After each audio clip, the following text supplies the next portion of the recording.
di suatu masa yang penuh dengan keberkahan ilmu. Hiduplah seorang ulama besar yang namanya harum hingga hari ini, yaitu Imam Abu Dawud, seorang ahli hadis yang dikenal karena ketakwaannya, kezuhudannya, dan kecintaannya yang luar biasa kepada sunnah Rasulullah. Beliau bukan hanya menghafal ribuan hadis, tetapi menjadikan setiap ajaran Nabi sebagai napas hidupnya. Baginya, sunnah bukan sekadar teori yang dicatat di lembaran kitab, melainkan cahaya yang harus diamalkan dalam setiap langkah kehidupan, baik di hadapan manusia maupun saat hanya Allah yang menyaksikan. Setiap perbuatannya adalah bukti bahwa ilmu sejati adalah ilmu yang melahirkan amal, dan amal yang benar adalah amal yang dilandasi keikhlasan. Suatu hari, Imam Abu Dawud melakukan perjalanan menggunakan sebuah perahu yang menyusuri sungai Dajlah. Sungai itu mengalir tenang, membawa perahu perlahan menjauh dari dermaga. Di dalam perahu tersebut terdapat beberapa penumpang yang juga sedang bepergian. Angin bertiup sepoi-sepoi, air beria kecil memantulkan cahaya matahari, dan suasana tampak biasa saja seperti hari-hari lainnya. Tidak ada yang menyangka bahwa di perjalanan sederhana itu akan terjadi sebuah peristiwa kecil yang kelak dikenang sebagai pelajaran besar tentang nilai amal di sisi Allah. Ketika perahu mulai menjauh dari tepi sungai, tiba-tiba terdengarlah suara seseorang dari arah pantai. Seseorang itu bersin dengan suara yang jelas, lalu mengucapkan, "Alhamdulillah." Suara itu tidak keras, tidak pula disertai permintaan apapun, hanya kalimat pujian kepada Allah sebagaimana diajarkan Rasulullah kepada umatnya. Mungkin bagi kebanyakan orang, suara itu hanya akan berlalu begitu saja, tertelan oleh bunyi air dan angin. Namun, bagi Imam Abu Dawud, suara itu seperti panggilan amanah dari sunnah Nabi. Begitu mendengar ucapan Alhamdulillah dari orang yang bersin itu, hati Imam Abu Dawud tergerak. Dalam benaknya terlintas ajaran Rasulullah bahwa ketika seorang muslim bersin lalu mengucapkan Alhamdulillah, maka saudaranya wajib menjawab, Yarhamukallah, semoga Allah merahmatimu. Baginya, ini bukan perkara sepele. Ini adalah sunnah Rasulullah yang harus dijaga, meskipun hanya dengan satu kalimat pendek. Dalam hatinya tumbuh kegelisahan karena ia berada di atas perahu yang sudah menjauh, sementara orang yang bersin berada di tepi sungai. Ia merasa bertanggung jawab untuk menyampaikan doa itu, meskipun jarak memisahkan mereka. Tanpa ragu, Imam Abu Dawud memanggil pemilik perahu kecil atau sampan yang berada tak jauh dari perahu besar itu. Ia meminta agar diantarkan kembali ke tepi pantai. Pemilik sampan pun bersedia, tetapi tentu saja meminta bayaran. Imam Abu Dawud mengeluarkan 1 dirham, jumlah yang bagi sebagian orang mungkin dianggap kecil, tetapi bagi seorang alim yang hidup sederhana, itu tetaplah harta yang bernilai. Namun, baginya, 1 dirham bukanlah apa-apa jika dibandingkan dengan 1 sunnah yang bisa diamalkan. Sampan kecil itu bergerak mendekati tepi sungai. Imam Abu Dawud turun dan menghampiri orang yang tadi bersin. Dengan wajah yang tenang dan suara yang penuh adab, beliau mengucapkan, Yarhamukallah. Orang itu tampak terkejut karena tidak menyangka ada seseorang yang rela kembali hanya untuk mendoakan dirinya. Dengan penuh kesopanan, orang itu pun menjawab, Yahdikumullah wa yuslihu ba'alakum. Semoga Allah memberimu petunjuk dan memperbaiki keadaanmu. 2 kalimat doa sederhana itu pun bertukar di antara 2 insan yang mungkin tidak saling mengenal sebelumnya, namun diikat oleh sunnah Rasulullah. Setelah itu, Imam Abu Dawud kembali menaiki perahu. Para penumpang memperhatikan kejadian tersebut dengan rasa heran. Mereka melihat bagaimana seorang ulama besar rela turun dari perahu, menyewa sampan, dan mengeluarkan 1 dirham hanya untuk mengucapkan 1 kalimat doa. Dalam benak mereka, perbuatan itu tampak berlebihan. Salah seorang dari mereka pun bertanya dengan nada keheranan, "Wahai imam, mengapa engkau bersusah payah melakukan semua itu hanya untuk menjawab orang yang bersin? Bukankah itu hal kecil yang bisa diabaikan?" Imam Abu Dawud menatap mereka dengan wajah tenang. Tidak ada kesombongan dalam ucapannya. Tidak pula nada merasa paling benar. Beliau menjawab dengan kalimat yang penuh hikmah. "Aku berharap orang yang bersin itu termasuk orang yang doanya mustajab. Jika aku mendoakannya, lalu ia mendoakanku kembali, bisa jadi Allah mengabulkan doanya untukku."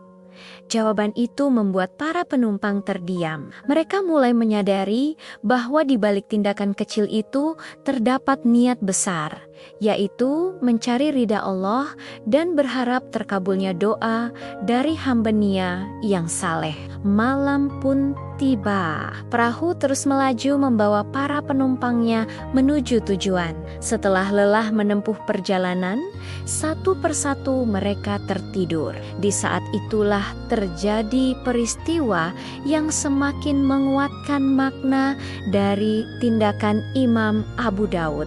Dalam tidur mereka, beberapa penumpang bermimpi mendengar suara yang tidak diketahui asalnya. Suara itu berkata, "Wahai para penumpang perahu, ketahuilah bahwa Abu Dawud telah membeli surga dari Allah dengan 1 dirham."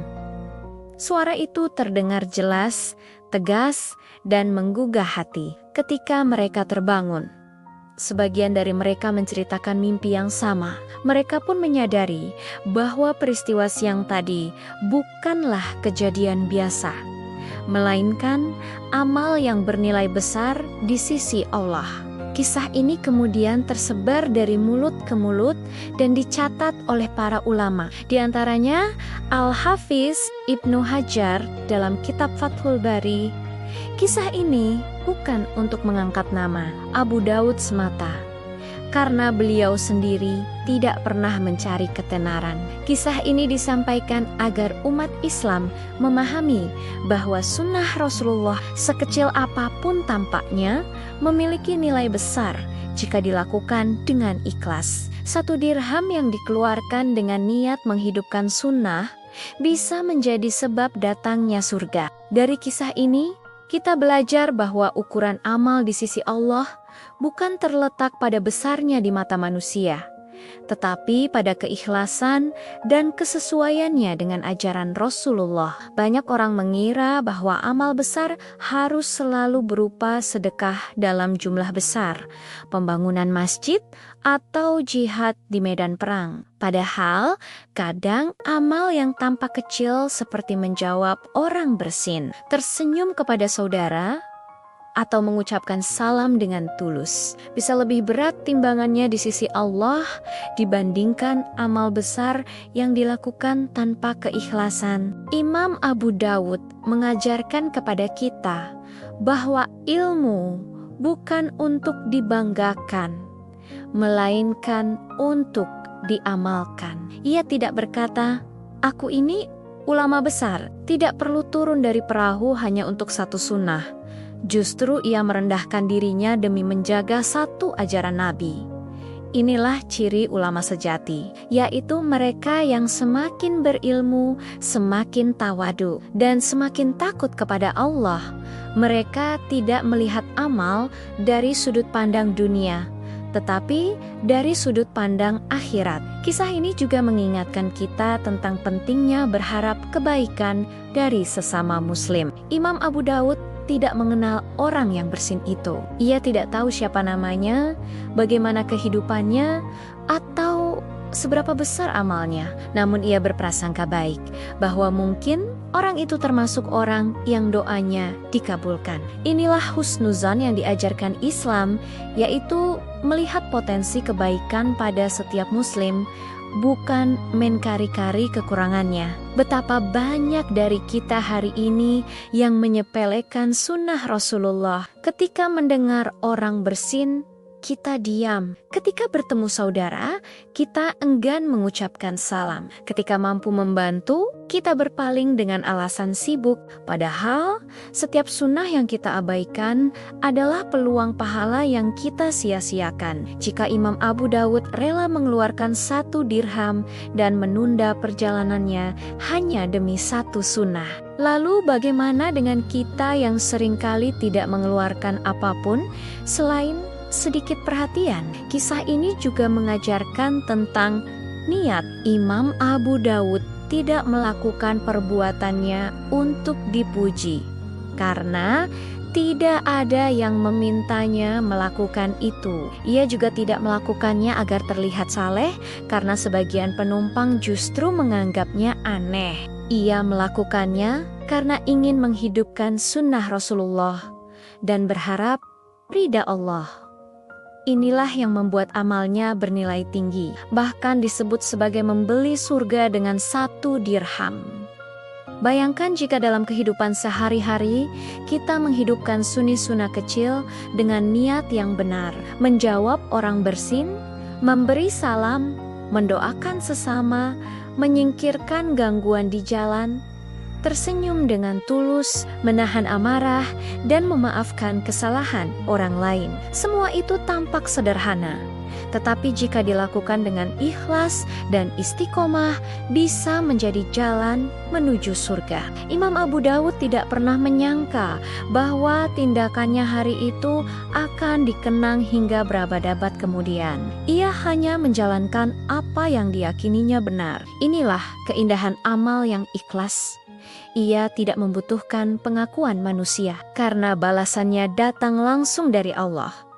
Ketika manusia tertidur, Allah mengabarkan keutamaan amal itu melalui mimpi para penumpang. Seolah Allah ingin menunjukkan bahwa tidak ada amal baik yang sia-sia. Sekecil apapun, kisah membeli surga dengan 1 dirham bukan hanya tentang 1 peristiwa di Sungai Dajlah, tetapi tentang sikap hidup seorang mukmin yang memuliakan sunnah Nabi. Ini adalah kisah tentang bagaimana 1 langkah kecil bisa mengubah nasib akhirat seseorang. Ini adalah pengingat bahwa jalan menuju surga tidak selalu berupa amal besar yang sulit dilakukan, tetapi bisa berupa amal kecil yang dilakukan dengan sepenuh hati. Semoga kisah Imam Abu Dawud ini menghidupkan kembali semangat kita untuk mencintai sunnah Rasulullah. Semoga kita termasuk orang-orang yang tidak menyepelekan kebaikan sekecil apapun, dan semoga Allah memberi kita taufik untuk mengamalkan ilmu yang kita ketahui, bukan hanya menyimpannya dalam ingatan.